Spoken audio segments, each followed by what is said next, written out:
The billionaire stepped into his silent mansion hours earlier than planned.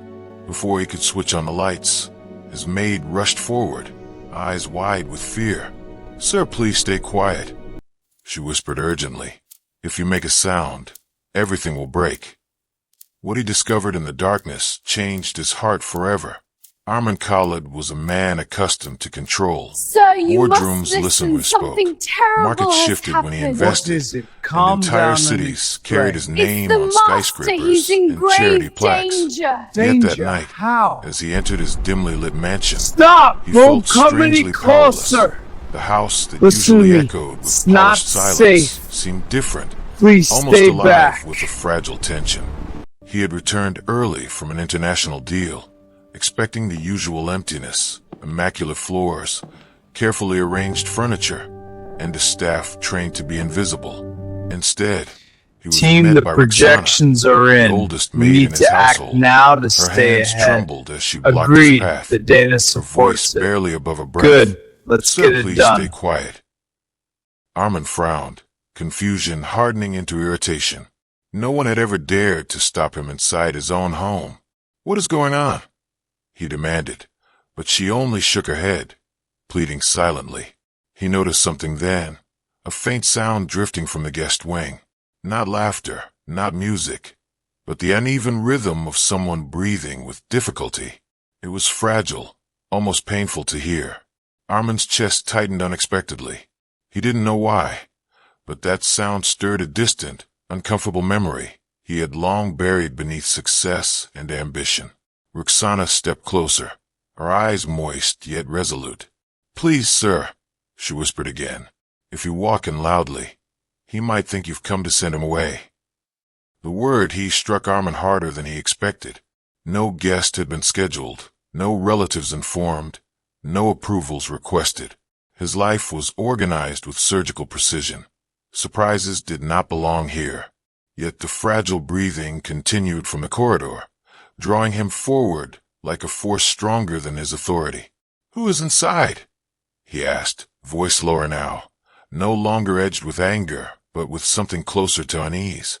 Rukhsana hesitated, as if measuring years of silence against a single truth. "Someone who has nowhere else to go," she finally replied. "Someone you once knew, but chose to forget." Her words cut deeper than any accusation ever could. Arman's jaw tightened. He had forgotten many people on his climb to success. Friends who couldn't keep up, relatives who demanded help, even emotions that slowed him down. He had called it discipline. Others had called it cruelty. The breathing inside the room turned into a faint cough. It sounded weak, almost desperate, yet strangely familiar. Arman's heart pounded as he stepped closer to the half-closed door, each footstep heavier than the last. Rukhsana gently touched his arm, her voice trembling with urgency. "Sir, he doesn't know this is your house. He believes it's just a shelter for the night. If he sees you suddenly, it may break him. Please, let me explain first." For the first time in years, Arman nodded instead of commanding. Rukhsana pushed the door open slowly, allowing only a thin line of light to spill into the room. Arman remained in the hallway, hidden, his heartbeat echoing loudly in his ears. Inside, a frail figure lay on the bed, wrapped in a simple blanket. Oxygen tubes rested near his face, and beside him was a small tray of medicines arranged with careful devotion. The man's face was turned away, but his posture carried the weight of exhaustion and defeat. Rukhsana walked softly to his side, adjusting the blanket with a tenderness that startled Arman. He had never seen such gentleness in his house before. "Are you feeling better?" she asked softly. The man nodded weakly. "You shouldn't be doing so much for me," he murmured. "I'm only a burden." "No," she replied firmly. "You are not a burden. Not to me." Arman felt a strange pressure in his chest. He watched as the man struggled to sit up, revealing a thin face marked by years of hardship. And then, like a sudden storm of memories, recognition struck him. It was his younger brother, Samir, the boy he had left behind years ago when ambition became more important than family. The boy who had begged him not to sell their old home, the boy who had believed love mattered more than wealth. Arman staggered back slightly, breath caught in his throat. Samir here in his mansion, sick and unaware that the owner was the very brother who had once walked away from him without looking back. Shock flooded Arman's mind, but it was quickly followed by a wave of guilt he had suppressed for years. Samir looked older, weaker, as if life had slowly worn him down while Arman had been busy building empires. The contrast between them felt cruel, one wrapped in wealth, the other wrapped in survival. Rukhsana noticed the tears forming in Arman's eyes and stepped outside quietly, closing the door behind her. "I found him 2 days ago near the hospital," she whispered. "He collapsed on the street. When I heard his name, I realized who he was." Arman swallowed hard, unable to speak. Memories resurfaced. Samir defending him as a child, sharing food when they had little, believing in his dreams even when they seemed impossible. And what had Arman done? He had chosen success, convincing himself that emotional ties were weaknesses. "Why didn't you tell me?" he finally asked, voice breaking. Rukhsana looked at him with quiet honesty. "Because, sir, I wasn't sure if you would welcome him or send him away again." Her words shattered the last wall around his heart. For years, people had obeyed him out of fear or respect. But tonight, this maid had chosen compassion over protocol, risking her job to protect someone he had abandoned. For the first time, Arman realized that true kindness often came from those who owned the least, yet gave the most. Arman leaned against the wall, overwhelmed by the weight of his past decisions. The mansion, once a symbol of a success, now felt painfully empty compared to the fragile life inside that room. He wondered how many nights Samir had struggled alone, how many times he had wished his brother would return, even once. "I was wrong," Arman whispered, more to himself than to Rukhsana. "I thought success meant leaving everything behind that slowed me down. I didn't realize I was leaving my own heart behind." Rukhsana's eyes softened. "It is not too late, sir. Some doors close forever, but some wait quietly, hoping someone will open them again." Arman looked toward the door where Samir rested, breathing slowly, unaware that his past and future were standing just outside. Fear gripped him, not of rejection, but of facing the pain he had caused. Yet beneath that fear, a fragile hope began to grow. "What if he doesn't forgive me?" Arman asked, his voice barely audible. Rukhsana placed a reassuring hand over his. "Then you will still do what love asks of you. Sometimes forgiveness is not given immediately, but kindness can slowly heal even the deepest wounds." Arman closed his eyes, taking a steady breath. For the first time in years, he wasn't thinking like a billionaire. He was thinking like a brother who had been given an unexpected second chance. That night, Arman did not enter the room. Instead, he stood outside, listening to Samir's fragile breathing, each rise and fall of his chest echoing like a quiet reminder of time lost. He felt undeserving of simply walking in and saying sorry, as if years of silence could be erased by a single apology. His wealth had taught him how to acquire, not how to mend. He instructed the doctor to visit discreetly and ordered the best care without revealing his identity. For the first time, he wanted to give without being seen, to help without expecting gratitude. It felt unfamiliar, yet strangely right. From the hallway, he heard Samir murmur weakly, "You're very kind. I don't even know why you're helping me." Rukhsana replied softly, "Because sometimes kindness doesn't need a reason." Those words lingered in Arman's mind long after the conversation ended. He realized that the world he had built thrived on transactions, give and take, profit and loss. But love worked differently. Love simply stayed, even when ignored, even when forgotten. He sat alone in the dark corridor, head bowed, wondering how many chances life had given him that he had never noticed. Perhaps this unexpected return, this fragile reunion, was not an accident at all, but a quiet invitation to become human again. The following morning, Arman watched through a slightly open door as Samir slowly woke. His brother looked around with cautious gratitude, as if afraid the comfort surrounding him might disappear at any moment. That fear pierced Arman deeply. Samir, who once lived in the same house filled with laughter, now behaved like a guest who didn't belong anywhere. Rukhsana helped him sit up and offered breakfast. Samir smiled faintly. "You remind me of someone," he said. "My elder brother used to care like this when we were children. He was strict, but he always protected me."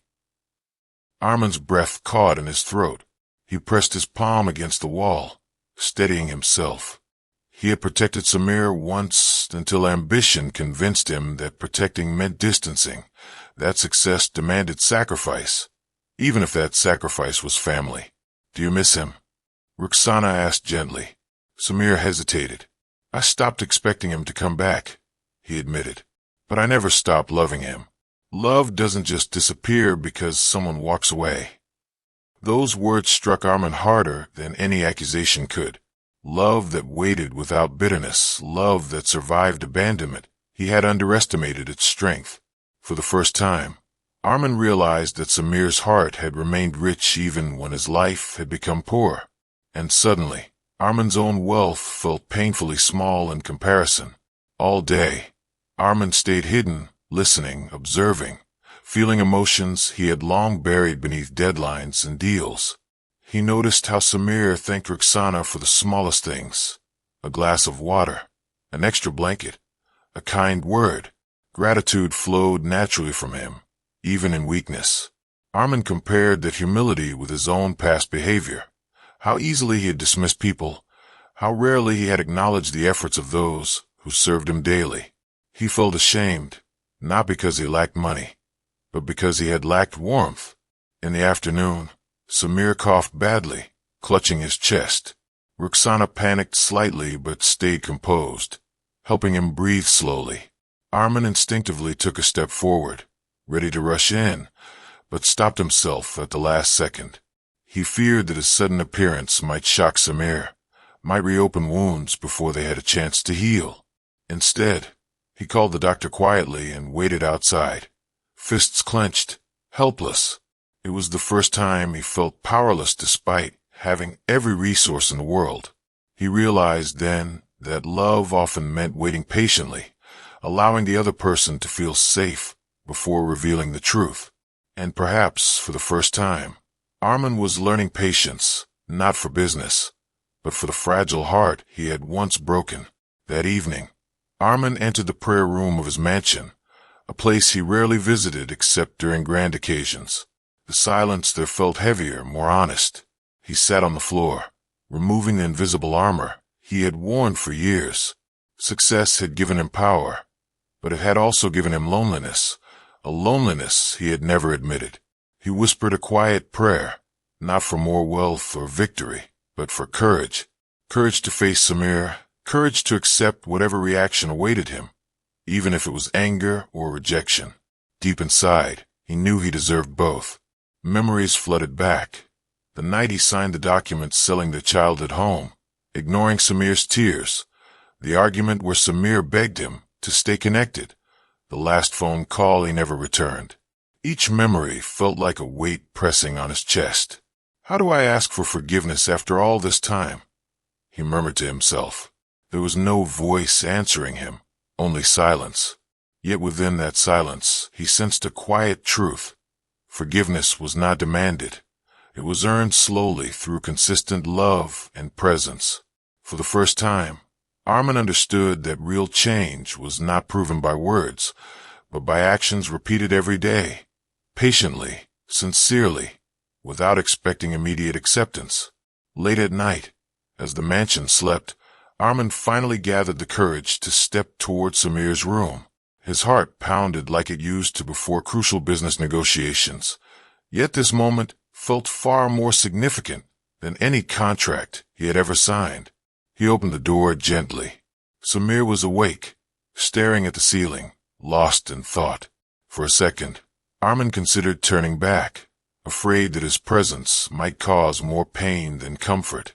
But then Samir turned his head slightly, and their eyes met. Time seemed to freeze. Recognition flickered slowly across Samir's face, followed by disbelief. His lips parted, but no words came out.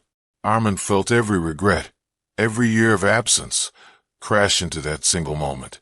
"I came home early," Arman whispered, his voice trembling despite his usual composure. Samir's eyes filled with tears, yet he did not speak. Silence stretched between them, heavy but meaningful. It carried memories of childhood laughter, shared struggles, and the painful distance that had grown between them. Arman took a hesitant step closer. "I know I have no right to stand here," he said softly, "but if you allow me, I want to stay. Not as a billionaire, just as your brother, who finally realized what truly matters."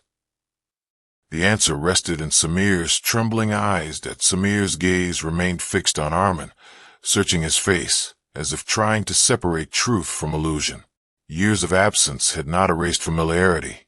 Instead, they had layered it with pain, longing, and unanswered questions.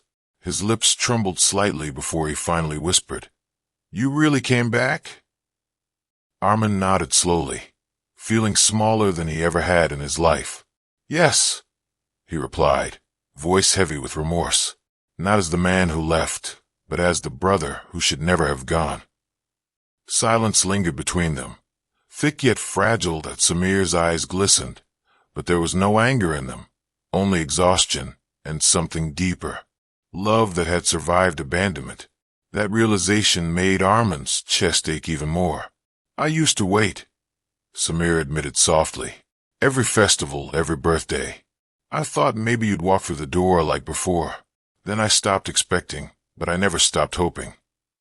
Arman's eyes filled with tears he didn't try to hide. "I thought success meant choosing ambition over everything else," he confessed. "I didn't realize I was choosing loneliness instead." Samir closed his eyes briefly, absorbing the words. When he opened them again, there was no judgment, only a quiet sadness. "You didn't just leave the house," he said gently. "You left the part of me that felt safe." Those words broke something inside Arman that wealth had never been able to protect. Arman moved closer, carefully sitting beside the bed, as though any sudden movement might shatter the fragile moment. He wanted to say many things, explanations, excuses, promises, but none felt enough to cover years of silence. So he chose honesty instead. "I was afraid," he admitted quietly. "Afraid that if I stayed close to family, I'd lose focus. I convinced myself that emotions were distractions. I built walls to protect my goals, but those walls kept love out too." Samir listened without interrupting, his breathing still weak but steady. "Do you know what hurt the most?" he asked after a pause. "It wasn't that you became successful. I was proud of you. It was that you never looked back to see if I was okay." Arman lowered his gaze, unable to deny the truth. He had sent money occasionally, thinking financial support was enough. But now he realized that what Samir needed was not money, but presence, someone to share life with, someone to remind him he was not alone. "I can't erase the past," Arman said softly, "but I want to be here now every day, in every way I should have been before." Samir studied his face carefully, as if measuring sincerity against years of hurt. Then he whispered, "Being here now, that matters more than you think." Over the next few days, the mansion transformed in ways Arman had never imagined. It was no longer just a symbol of wealth. It became a place of healing. Arman spent hours beside Samir, helping him with medicines, listening to his stories, and sharing quiet memories of their childhood. They spoke about their old neighborhood, the small house filled with laughter, and the dreams they had once shared. Samir smiled faintly while recalling how Arman used to protect him from bullies and secretly save money to buy him books. Those memories reminded Arman that he had not always been distant. There was a time when love came naturally to him, yet guilt still lingered. One evening, Arman said softly, "You deserved a brother who stayed, not one who visited after everything went wrong." Samir shook his head gently. "No, I deserve the brother who is sitting here now. People make mistakes, Arman. What matters is whether they come back when they realize them. Those words felt like a quiet gift, not full forgiveness, but the beginning of it. Arman realized that healing wasn't dramatic or sudden. It was built slowly, through shared moments, honest conversations, and consistent care. For the first time in years, the mansion echoed not with silence, but with the soft sound of two brothers rediscovering each other. As Samir's strength gradually improved, Arman began noticing small changes within himself too. He woke up earlier, canceled unnecessary meetings, and chose to spend mornings talking with Samir instead of checking stock reports. Surprisingly, he didn't feel like he was losing time. He felt like he was finally living it. One afternoon, Samir looked around the grand room and smiled wistfully. "You built all this," he said. "It's beautiful, but it must have been lonely." Arman paused, absorbing the truth hidden in that simple observation. "Yes," he admitted quietly. "I had everything people dream of, except someone to share it with." Samir's eyes softened. "Success is meaningful only when someone waits for you at home," he replied. "Otherwise, it's just a bigger room to feel empty in." Those words settled deeply in Arman's heart. He realized that while he had been busy expanding his empire, his world had actually been shrinking, losing warmth, losing connection, losing the very people who once gave his success purpose. That evening, he made a silent promise. No achievement, no deal, no ambition would ever again cost him the people he loved, because he had finally learned that wealth could buy comfort, but only love could make a house feel like home.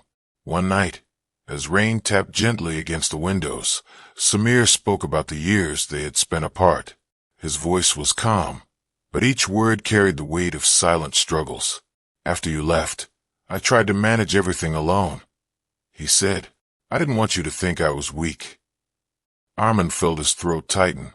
He imagined Samir facing difficulties without support, hiding his pain behind forced strength. The thought made his chest ache. "You were never weak," Arman said firmly. "I was the one who ran away from responsibility, not you." Samir gave a faint smile. "Maybe we both were learning in different ways," he replied. "You were learning how to win the world, and I was learning how to survive it." The rain grew heavier, echoing the emotions filling the room. Arman realized that life had not been unfair to only one of them. It had simply given them different tests. And now, it was giving them a rare second chance to rebuild what was lost. He gently held Samir's hand. "I can't promise perfection," he whispered, "but I promise presence. No more disappearing, no more silence." Samir squeezed his hand in return, a quiet sign that though wounds remained, hope had begun to grow between them once again. Weeks passed, and the mansion gradually filled with a warmth it had never known before. Samir could now walk slowly with support, and each step felt like a small victory shared by both brothers. Arman accompanied him to the garden every morning, where sunlight filtered through trees and painted gentle shadows on the ground. These quiet walks became their unspoken therapy, moments where words were not always necessary, yet emotions flowed freely. One morning, Samir paused and looked around thoughtfully. "You know," he said softly, "this place doesn't feel intimidating anymore, it feels peaceful." Arman smiled faintly, realizing how much had changed. The same mansion that once symbolized distance and pride now felt like a sanctuary for healing and second chances. He had stopped viewing success as numbers on reports and started seeing it in Samir's improving health, in shared laughter, in conversations that lasted longer than any business call. "I used to think power meant controlling everything," Arman confessed. "Now I think real strength is staying beside someone when life becomes difficult." Samir nodded gently. "And real success," he added, "is when someone feels safe enough to lean on you." Their eyes met with quiet understanding. In that silent exchange, years of separation seemed to shrink, replaced by a renewed bond that felt deeper than before, fragile yet unbreakable. One evening, Samir insisted on visiting the old neighborhood where they had grown up. Arman hesitated at first, unsure if reopening those memories would bring more pain than comfort. But Samir's determined smile convinced him. "We can't fully move forward unless we face where we came from," he said. The narrow streets, familiar shops, and faded walls welcomed them with a bittersweet nostalgia. Children played cricket in the lane, just as they once had. The sight stirred a rush of memories, carefree laughter, shared dreams, and promises whispered under open skies. They stopped outside their old house, now occupied by another family. Samir looked at it quietly, not with regret but with acceptance. "This house gave us love," he said softly, "but losing it taught us strength. Maybe both were necessary." Arman felt tears sting his eyes. He had once seen selling that house as a practical decision, a step toward a brighter future. Now he understood that some decisions, though logical, carried emotional costs that money could never repay. He turned to Samir. "If I could go back, I would choose differently," he admitted. Samir shook his head gently. "If you hadn't made those choices, we wouldn't have learned these lessons," he replied. "Pain changes us, but it can also bring us back together." Back at the mansion, Arman began making changes not just in his personal life, but in how he treated everyone around him. He started speaking kindly to the staff, learning their names, listening to their stories. Rukhsana watched quietly, her eyes filled with pride, as the once distant billionaire transformed into a compassionate human being. One afternoon, Arman announced a new foundation dedicated to supporting families separated by financial struggles. "No one should feel abandoned just because life becomes difficult," he said during the small gathering. His voice carried sincerity, not publicity. Samir listened silently, deeply moved.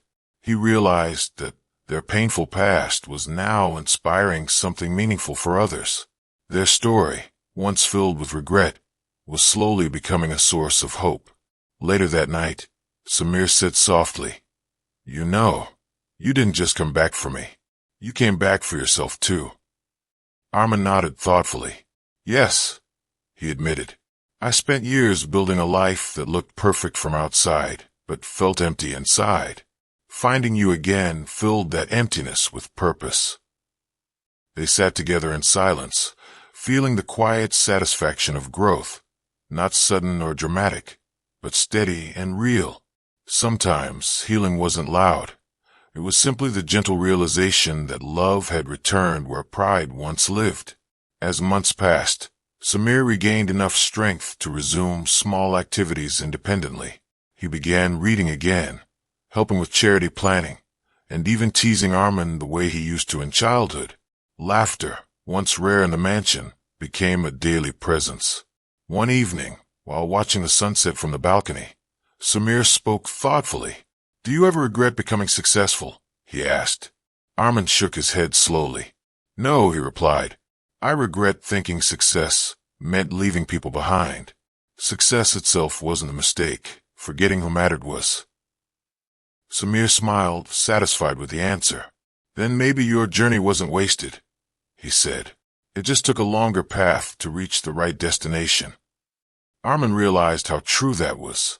Every struggle, every wrong decision, every lonely night had ultimately led him back to this moment, standing beside his brother, feeling peace he had never known despite immense wealth.